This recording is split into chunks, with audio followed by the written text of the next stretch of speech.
مثل ما تقول خلانا ناخذ فكره ان السنه الجايه الشيبان ان شاء الله معانا باذن الله. بنجيب شيباننا معانا وبنمشيهم في الجنوب وبنقنعهم ياخذون لهم ارض في الجنوب.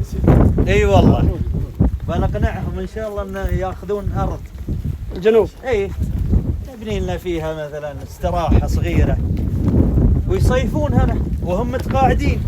والله هذا اللي نرجو منكم انكم لا تحرمونا من وجوهكم يعني دائما. لا ان شاء الله باذن الله. لانه حتى لو سافرت برا اوروبا ما تستقر. لا انت في روتين اضيق منها ما في هنا.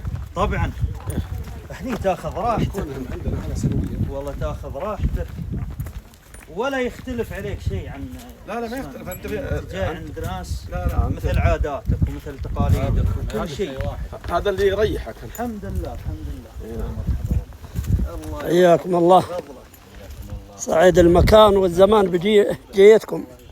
والله انت اللي اعطانا فرصه ان نقابل الربع دولة وانك تاخذ. والله الحمد لله تشرفنا والله احنا ضيوفنا. طبعا هذا مطل مشرف على تهامه، فيه قرى كثيره جدا في تهامه تتبع مركز آل سلمة ما شاء الله.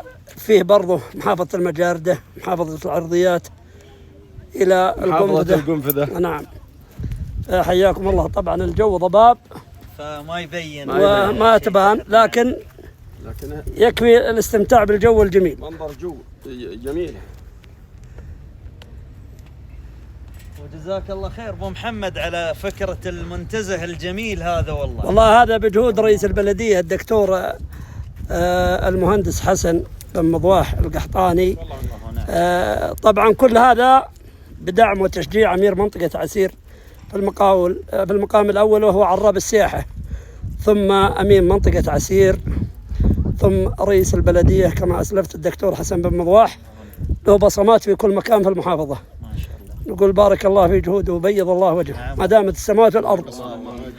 شيء يجمل، شيء جميل، والقادم اجمل باذن الله. باذن الله نفس ما خبرناك كل سنه تبهرونا في اشياء باذن الله افضل وافضل باذن الله. وحياكم الله.